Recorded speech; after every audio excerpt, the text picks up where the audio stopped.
You know what feels good? When you play a game for the first time ever and have the best experience playing through the gameplay, the story, the soundtrack, and the environment. Then when you play the second game, you get essentially everything that made the first game great, but the developers expand upon it, making it far superior than the original. Series like LEGO Batman, Assassin's Creed, and Arkham had an amazing beginning to the series, and a spectacular sequel for someone like me who enjoyed playing video games as I was growing up. Now, was a game like Naruto Ultimate Ninja Storm 1 a good beginning for the series? Hell no. When I tell you my experience with Storm 1 wasn't the best, I'm not lying. But even though the first game wasn't good, I still had to play the sequel, and I was hoping I wouldn't have to deal with the same thing. And after completing it, I can honestly say that my hopes and prayers were answered. So here's my review on Naruto Ultimate Ninja Storm 2, and why it was the beginning of an amazing era for the Storm series.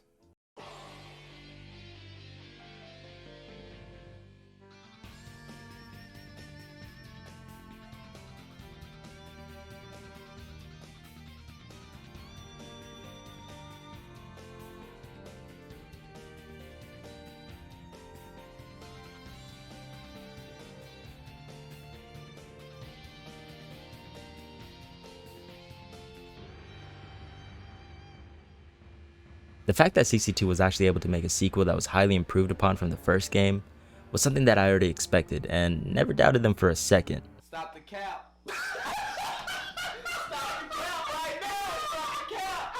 Just from the thumbnail and the way that I'm talking about Storm 2 right now, you could probably already tell that I had a much better experience playing Storm 2 over 1. So just to keep things short, let's get right into the review. First, let me share my thoughts on the... After playing Storm 1's open world system and experiencing the environment of the Hidden Leaf Village, I was ready to dive back into the world once more with hopefully more content for the village and areas to explore.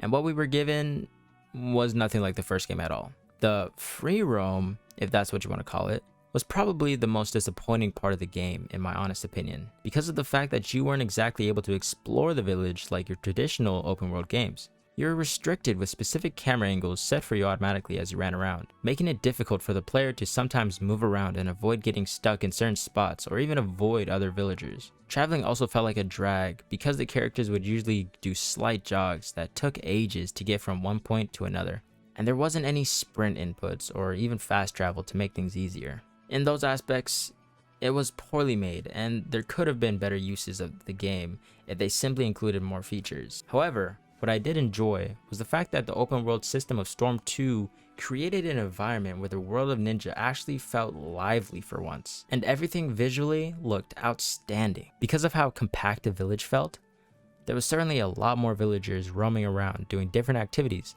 and didn't feel like robots standing around doing nothing until someone talked to them. Or at least for a few villagers, that is. Another thing I enjoyed was the fact that you could visit other villages and even Orochimaru's hideouts while playing. The amount of detail in each village really made me feel like I was in different parts of the Narutoverse. From the rich forest of the Hidden Leaf to the desert biomes of the Hidden Sand, or even the Land of Rain having constant waterfall all year round. Depending on the area you're in, you will see how the villagers act and dress in those specific locations. You can also roam around as different characters in this game, which is also a plus because I was able to run around the village as my man Shikamaru. However, there wasn't anything special about these characters, and this feature was only available while progressing the story. Plus, some characters move slower than others. Dry. If I were to pick between Storm 1 and Storm 2's open world system, I'd honestly choose Storm 2 because of the fact that there was so much more areas to explore and the environments felt alive in contrast to Storm 1, with its simplistic system, with a large village, but soulless villagers. The camera angles definitely needed to be fixed, but after playing for a while, I ended up memorizing the village and was able to maneuver very easily. And hey, there's still Ichiraku's ramen, so that's always a plus.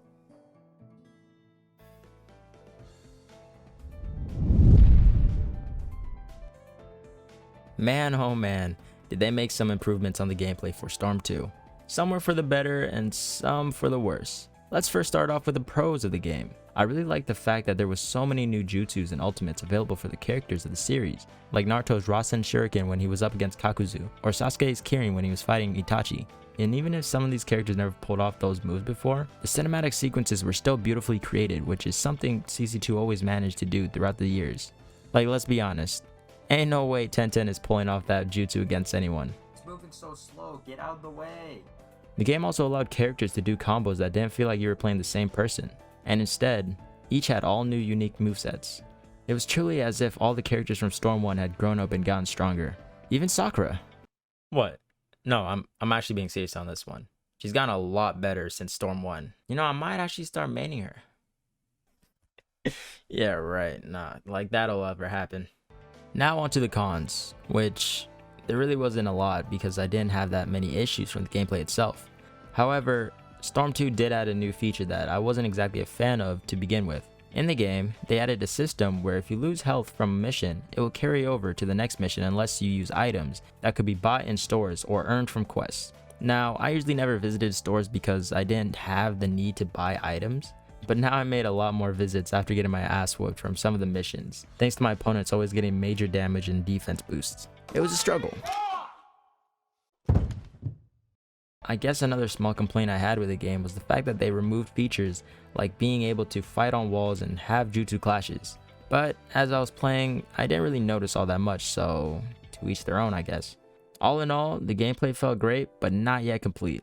But I'm glad this is the route that they went, except for making the CPUs OP. Buffing their stats does not equal harder missions. It just makes you a dip.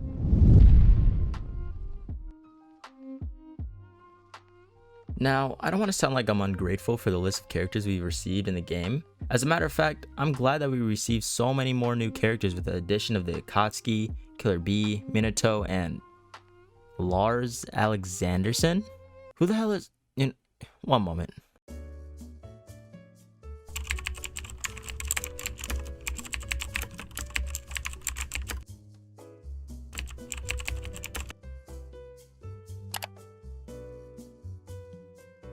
Tekken? I mean, I guess.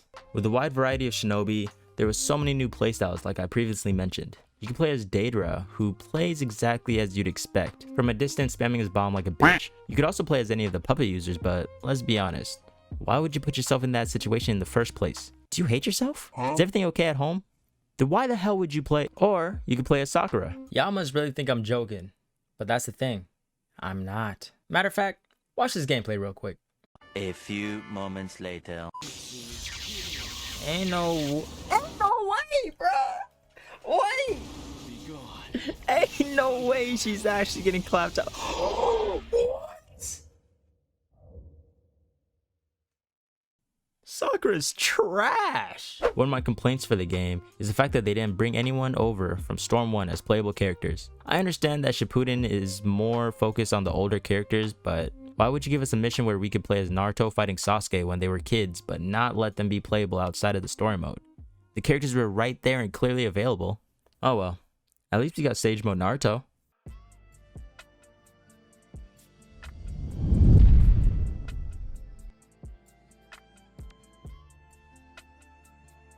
Because this game had an actual story, they already get points for retelling the world of Shippuden up to the Pain arc.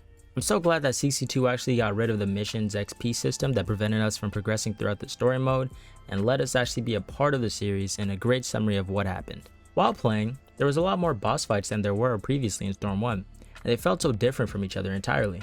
There were some that I enjoyed a lot, like the battle between Sakura and Sasori, Naruto and Sasuke, Itachi and Sasuke, and Jiraiya and Pain.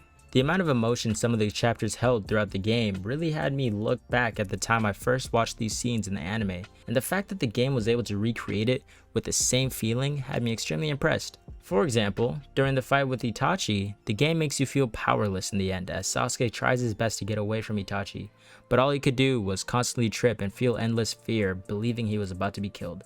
Or even when Naruto learns about Jiraiya's death, and when you're able to roam around the village, the game forces you to walk, and you can visibly see Naruto slumped over walking in silence.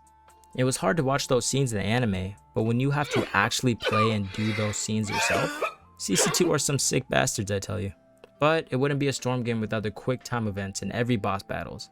The art styles in some of these fights, if not all, were so clean and had me constantly hyped every time I came across another boss battle. The choreography is something that not a lot of anime game developers are able to pull off, and is something I feel like is truly unique to the Storm series.